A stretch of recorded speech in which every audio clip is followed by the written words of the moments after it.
Kitab Suci Tao Te Ching dan Pembabarannya, bab 32. Bab 32. Tao yang abadi, tak mempunyai nama.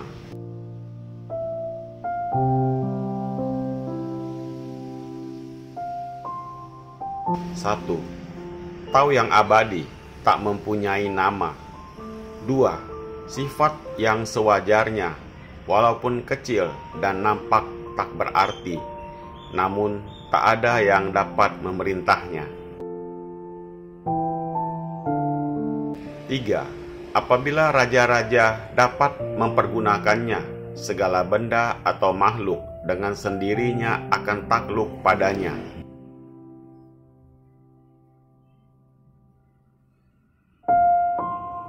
4. Langit dan bumi akan ada keselarasan hingga menurunkan embun yang manis rasanya, walaupun rakyat negeri tanpa diperintah dengan sendirinya akan teratur dengan tentram.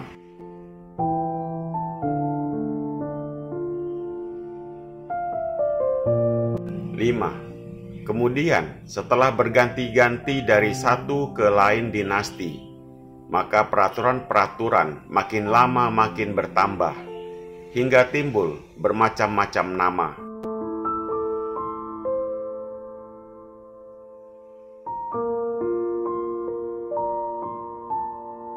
Setelah nama-nama itu sudah ada, maka mereka yang menjadi kepala negara harus mengetahui di mana harus berhenti. Siapa yang mengetahui di mana harus berhenti tak akan mendapat bencana.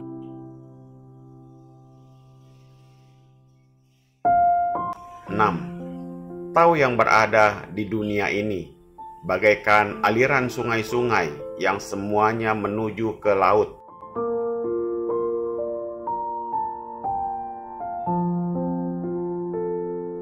Umumnya, di dunia ini segala sesuatu yang besar dan mulia, baik benda-benda, makhluk, maupun manusia, mempunyai nama yang termasyhur.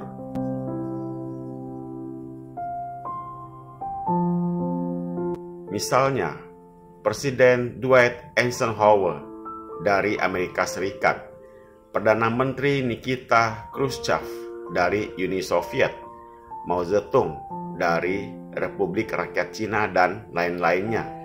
Juga kota-kota besar, misalnya Paris, New York, Shanghai, dan sebagainya, semuanya dikenal oleh setiap orang.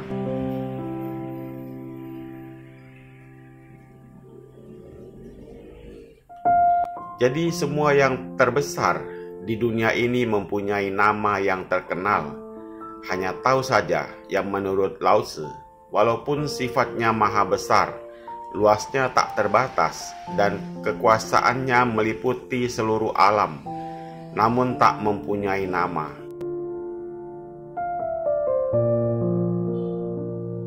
Walaupun dikatakan bahwa Tao itu ibu dari seluruh alam ini, yang menciptakan segala benda di atas langit maupun di bumi, menghidupi dan memelihara semuanya, dan pada akhirnya segalanya akan kembali pula padanya.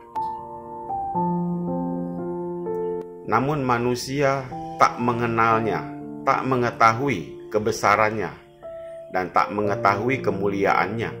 Bahkan namanya pun tak dikenalnya. Pasal 1. Sifat yang wajar itu nampaknya tak indah, hanya sederhana dan tawar, bagaikan masakan tanpa garam. Tetapi tak ada yang dapat memerintahnya, bahkan semuanya dikuasai oleh Tao, diciptakan, dihidupkan, dan dipelihara. Pasal 2. Seorang raja besar yang bijaksana dan sesuai sifatnya dengan Tao, ia dapat mengatur pemerintahan negeri begitu sempurna dan berdasarkan pada Tao.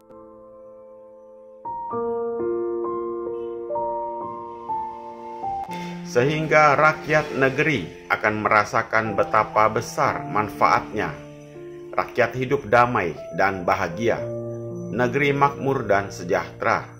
Maka dengan sendirinya semua makhluk dan semua manusia takluk padanya. Pasal 3.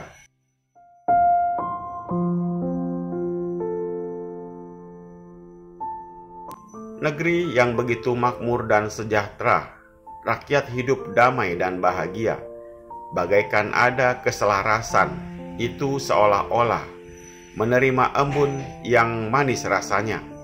Maka walaupun tanpa diperintah, dengan sendirinya tentram dan teratur. Pasal 4.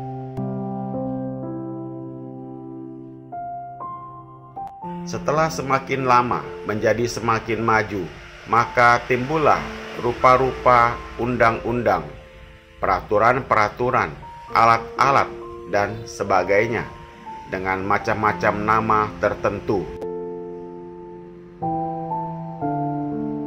Hal ini membuat keadaan semakin kalut, kedengkian, iri hati, keserakahan, dan macam-macam kejahatan tumbuh merajalela.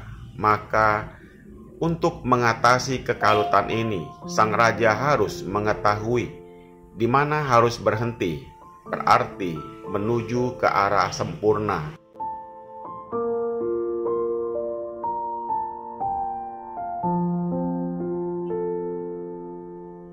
Misalnya, di dalam kitab Taihak ada ungkapan yang berbunyi, mengetahui harus berhenti, berarti menuju ke arah tertentu atau konsentrasi. Setelah menuju ke arah yang tertentu, kemudian bisa diam. Setelah diam, bisa tenang. Setelah tenang, kemudian bisa jernih.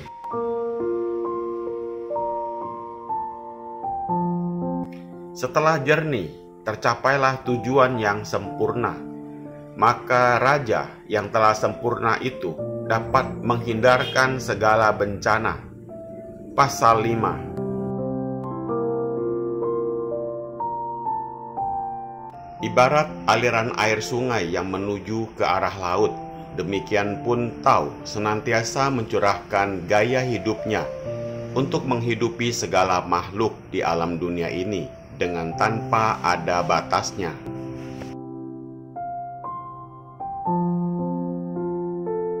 Di dalam bab ini, Lao Tzu mengatakan, walaupun Tao itu maha besar, ibu dari segala benda dan makhluk yang menciptakan dan memelihara semuanya, namun tak mempunyai nama hingga tidak dikenal oleh manusia. Semoga bermanfaat. Terima kasih.